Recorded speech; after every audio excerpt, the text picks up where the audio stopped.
भारतीय राष्ट्रीय आंदोलन में, जैसा कि पिछले चैप्टर में हमने पढ़ा, राष्ट्रीय आंदोलन के कारण आज हम बात करेंगे उदारवादी राष्ट्रवाद की। उदारवादी और उग्रवादी दो प्रकार के राष्ट्रवाद में लोग थे और इनके बारे में प्रमुख बातें क्या क्या है, किस प्रकार से उदारवादी और उग्रवादियों ने आंदोलन को आगे बढ़ाया, हम समझेंगे। आज बात करते हैं उदारवादी राष्ट्रवाद की।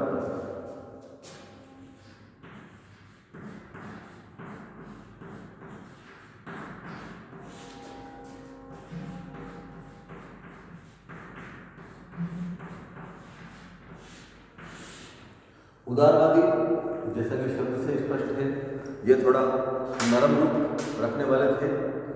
प्रारंभ में तो यह मानते रहे कि अंग्रेजी शासन के अधीन ही इनको मनाकर, इनको प्रभावित करके हम एक अच्छा सुशासन स्थापित कर लेंगे। तो कांग्रेस का प्रारंभिक स्वरूप उदारवादी राष्ट्रवाद का रहा है। कांग्रेस के इतिहास के 3 काल रहे हैं। पहला है उदार या नरम राष्ट्रीयता का काल, 1885 से 1915 तक, 1905 तक। 1885 जब कांग्रेस की स्थापना हुई, उसके बाद लगभग 15 वर्ष तक इनका नरम रुख रहा। कांग्रेस के 20 वर्षों के इस प्रारंभिक काल में उदार अथवा नरम राष्ट्रीयता की प्रधानता रही। इस युग में कांग्रेस किसी भी प्रकार की क्रांतिकारी संस्था नहीं थी। इसके नेताओं ने ब्रिटिश सम्राट के प्रति विश्वास तथा सहयोग की नीति अपनाई तथा वे याचना, स्मृति पत्रों और प्रतिनिधिमंडलों के आधार पर भारतीय जनता को राजनीतिक अधिकार दिलाने का प्रयत्न करते रहे। कांग्रेस के इस काल की सबसे बड़ी सफलता 1892 का भारत परिषद अधिनियम था। ठीक है। दूसरा है उग्र राष्ट्रीयता का काल, 1906 से 1919 तक। कांग्रेस ने अपने प्रथम काल में ब्रिटिश शासन के आधारभूत न्यायप्रियता में विश्वास रखते हुए प्रार्थना पत्रों, स्मृति पत्रों और प्रतिनिधिमंडलों की जो नीति अपनाई,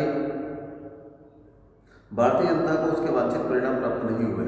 अतः कांग्रेस के एक बहुत बड़े वर्ग, विशेषतया नवयुवकों में इस नीति के प्रति विश्वास नहीं रहा और 1906 तक कांग्रेस का नेतृत्व उग्र राष्ट्रीयतावादियों के हाथ में आ गया। उग्र राष्ट्रीयतावादियों ने कहा कि कांग्रेस को याचना की पद्धति को छोड़कर अपने पैरों पर खड़ा होना चाहिए और ब्रिटिश शासन पर दबाव डालकर शासन व्यवस्था में मौलिक परिवर्तन करवाने का प्रयत्न करना चाहिए। 1907 में सूरत विच्छेद हुआ, जिससे कांग्रेस 2 पक्षों, नरम दल और गर्म दल में बंट गई और दोनों दलों के मध्य समझौता 1915 ईस्वी में ही हो सका। इस काल के आरंभ में मुसलमानों ने मुस्लिम लीग के रूप में अपनी अलग राजनीतिक संस्था का निर्माण किया। ठीक है। तीसरा है राष्ट्रीय आंदोलन का गांधी युग, 1920 से 1947 तक। कांग्रेस का तीसरा काल 28 वर्षों का रहा। इसमें महात्मा गांधी न केवल कांग्रेस वरन राष्ट्रीय गतिविधियों के केंद्र बने रहे। अंततः इसे ही राष्ट्रीय आंदोलन का गांधी युग कहा गया। इस काल में कांग्रेस ने पहले तो ब्रिटिश सरकार के साथ सहयोग, फिर अहिंसात्मक संघर्ष की नीति अपनाई, जिसके 3 निरंतर प्रगतिशील चरण असहयोग आंदोलन, सविनय अवज्ञा आंदोलन और भारत छोड़ो आंदोलन थे। इस काल में भारत में नरम दल के लोग कांग्रेस से पृथक हो गए तथा उन्होंने अपनी अलग संस्था अखिल भारतीय उदार संघ की स्थापना कर ली। इस काल में हिंदू मुस्लिम मतभेद अपने चरम पर पहुंच गए। मिस्टर जिन्ना के नेतृत्व में मुस्लिम लीग ने 1940 में पाकिस्तान की मांग की और 1947 में भारतीय स्वतंत्रता के साथ साथ भारत का विभाजन भी हो गया। अब हम बात करेंगे उदार राष्ट्रवादियों की विचारधारा और कार्यपद्धति के बारे में। उदार राष्ट्रवादी किस प्रकार के थे, उनकी विचारधारा क्या थी, उनकी कार्यपद्धति क्या थी।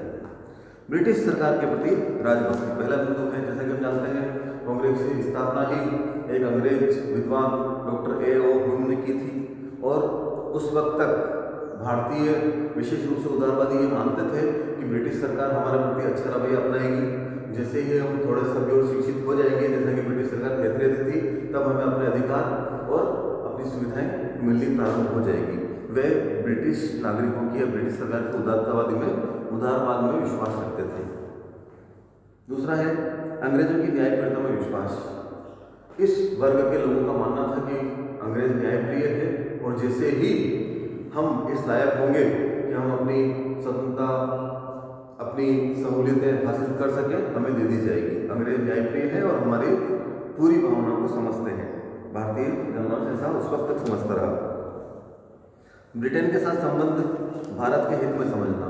अब तक कांग्रेस के उदारवादी लोग ये मानते रहते हैं कि ब्रिटिश सरकार और ब्रिटेन के साथ संबंध भारत में इन सबको और आगे बढ़ने में महत्वपूर्ण भूमिका निभाएगा। क्रमिक सुधार में विश्वास।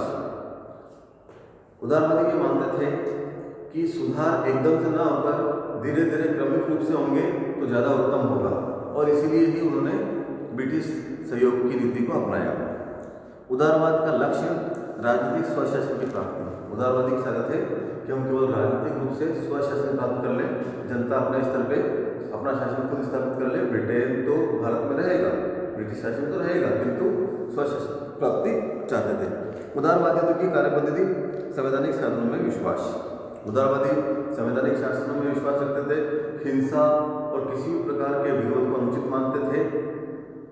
अब हम बात करते हैं उदारवादियों का मूल्यांकन।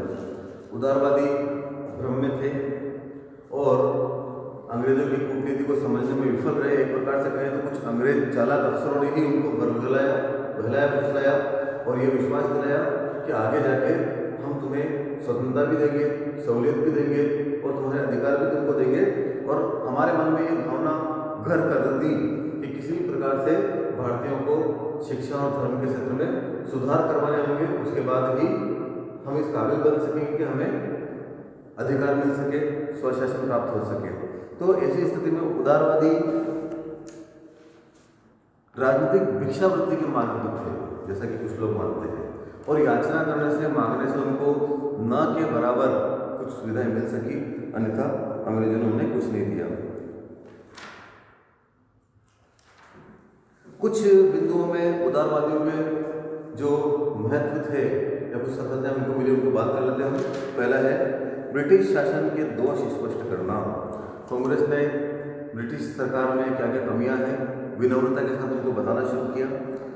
भारतीय राष्ट्रीयता के कारण, भारत में राष्ट्रीयता या राष्ट्रवाद क्यों होना चाहिए, जनमानस को क्या चाहिए, कैसे मिल सकता है, ये सब भी उस काल में थोड़ा थोड़ा लोगों को समझ में आने लगा। भारतीय स्वतंत्रता संग्राम का आधार तैयार करना, अनचाहे रूप में भी सही, लोगों में जिस प्रकार जागृति आई, यूनिटी आई, भारतीय धर्म और संस्कृति के बारे में सम्मान बढ़ा, उससे एक आधार तैयार हुआ आगे स्वतंत्रता संग्राम के लिए। भारतीय परिषद अधिनियम 1852 ये एकमात्र सफलता थी जो भारतीयों के लिए सुशासन की स्थापना करने के लिए सुधारों के रूप में भारतीय परिषद अधिनियम 1992 में बनाई गई अंग्रेजों के द्वारा। उदारवादी युग के प्रमुख नेता थे ए.ओ. हुन, एक अंग्रेज, दादा भाई नौरोजी, सुरेंद्रनाथ बनर्जी, फिरोज शाह मेहता और गोपाल कृष्ण गोखले, गांधी जी के राजनीतिक गुरु। गोखले निश्चित रूप से इन सब में प्रमुख थे। धन्यवाद।